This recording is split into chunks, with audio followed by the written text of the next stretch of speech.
Salut les Utopiens, j'espère que vous allez bien. Le programme du mois de juin sur Disney+ vient de tomber. Voici ce qui sera disponible sur la plateforme ce mois-ci. Alors, il faut que je commence par parler de Artemis Fowl. Artemis Fowl, c'était pas du tout un contenu original de Disney+, mais il est devenu en raison du coronavirus. Il ne s'agit pas d'un reboot, mais d'une création originale, néanmoins adaptée d'un roman pour préadolescents du même nom. Et c'est un film que Disney a décidé de sacrifier en le retirant des salles, ayant peur à la fois d'une mauvaise réception du public. Il faut savoir que désormais, empêcher la sortie d'un film en salle, c'est une pratique courante. Netflix le fait régulièrement, achète des contenus à Warner. Il faut savoir qu'en fait aux États-Unis, il y a des panels tests qui permettent de savoir si le film va être un flop ou pas. Artemis Fowl, j'ai l'impression que c'est un espèce de Men in Black pour préadolescents. Je pense que ça ressemble beaucoup aussi au Spy Kids. Je vais être totalement honnête avec vous, j'avais absolument pas prévu d'aller le voir en salle, j'avais même pas prévu d'en faire une critique sur la chaîne. Mais là, le fait que ça sorte sur Disney+, forcément, ce sera l'occasion pour le regarder immédiatement. Donc c'est l'histoire d'un enfant qui est richissime et très brillant, qui va se lancer à la recherche de son père qui a mystérieusement disparu. Alors c'est pas totalement de la science-fiction, j'ai plus l'impression que c'est du fantastique puisqu'il va découvrir un espèce de monde parallèle. Et donc j'ai l'impression que c'est plus dans la veine de Percy Jackson par exemple. En tout cas, c'est totalement ciblé pour préadolescents. Et donc, c'est prévu le 12 juin sur Disney+. Et c'est l'occasion de dire que Percy Jackson est déjà disponible sur Disney+, le premier épisode. Et le deuxième film va être aussi mis en ligne ce mois-ci. Il sera mis en ligne le même jour qu'Artemis Fowl d'ailleurs. Et c'est l'occasion du coup de dire que effectivement, une série live action était bien en préparation sur tout l'univers de Percy Jackson, dans l'esprit de ce qui avait été fait au cinéma, mais du coup en série et sur Disney+ directement. Alors, c'est le moment de parler des courts-métrages et je voulais vraiment vous en parler parce que j'ai eu une vraie frustration, c'est qu'il manquait beaucoup de courts-métrages Toy Story. Enfin, il en manquait deux, ce qui était beaucoup pour moi puisque en fait c'était mes deux préférés. Le premier, il s'agit de Toy Story Angoisse au motel, qui selon moi est vraiment un chef-d'œuvre parce qu'en fait il utilise un peu tous les codes de l'épouvante, mais évidemment c'est une comédie, donc du coup c'est plutôt presque une parodie de l'épouvante, de tout ce qu'il y a autour des motels. C'est une parodie un peu d'Halloween. Il y en a un autre aussi qui s'appelle Toy Story Hors du temps, qui est pas mal du tout aussi, qui est très très loufoque. Et là, c'est vraiment mes deux courts-métrages Toy Story préférés. Pour le coup, la collection des courts-métrages Toy Story sera pratiquement complète.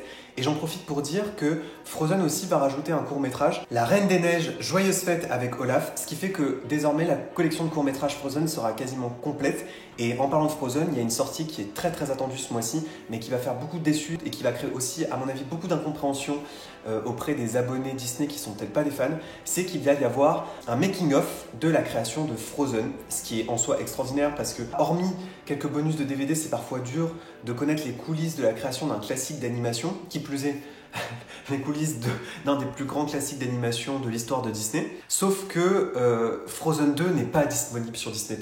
Donc les gens ne vont pas comprendre pourquoi on montre un making-of de Frozen alors que Frozen 2 n'est même pas disponible sur la plateforme. Évidemment, c'est l'une des aberrations de la plateforme en France qui n'est pas du tout liée au business de Disney, mais plutôt en fait à la loi française et à ce qu'on appelle la chronologie des médias dont on a déjà beaucoup parlé sur cette chaîne. Néanmoins, c'est le programme original que j'attends le plus ce mois-ci. Et malheureusement, encore une fois, il ne s'agit ni d'un film, ni d'une fiction pour adultes en série. Il s'agit encore une fois d'un documentaire puisque le mois dernier, c'était Pop Culture que j'attendais le plus. C'est bien de vouloir plonger les fans de Disney dans les documentaires et que finalement pour les fans, il y ait énormément de contenu, même presque trop pour les fans. Mais il faut absolument que Disney se réveille et qu'il propose des fictions pour adultes dans le style de The Mandalorian.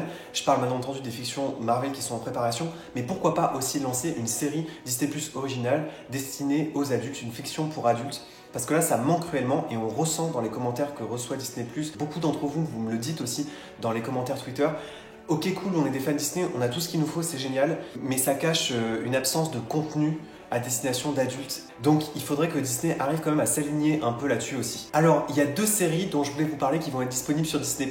D'abord, la série Hercule. La série Hercule que je regardais dès qu'elle passait sur Disney Channel. Ils vont mettre la première saison de cette série culte.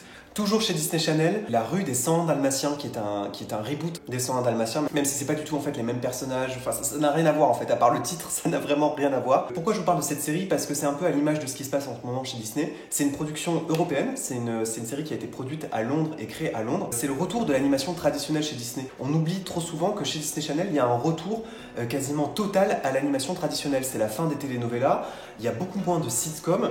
Et aujourd'hui, les séries qui cartonnent, c'est Miraculous, c'est les Totally Spies, c'est Réponse la série.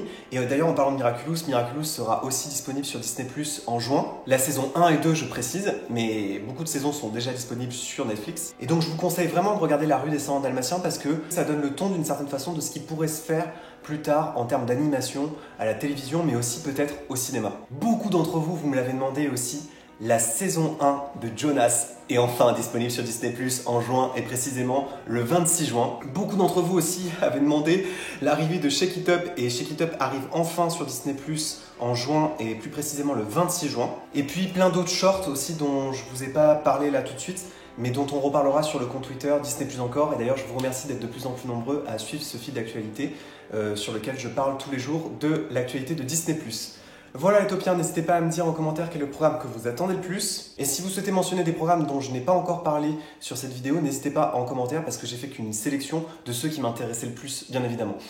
Voilà, n'oubliez pas que vos rêves sont éternels. Bye tout le monde!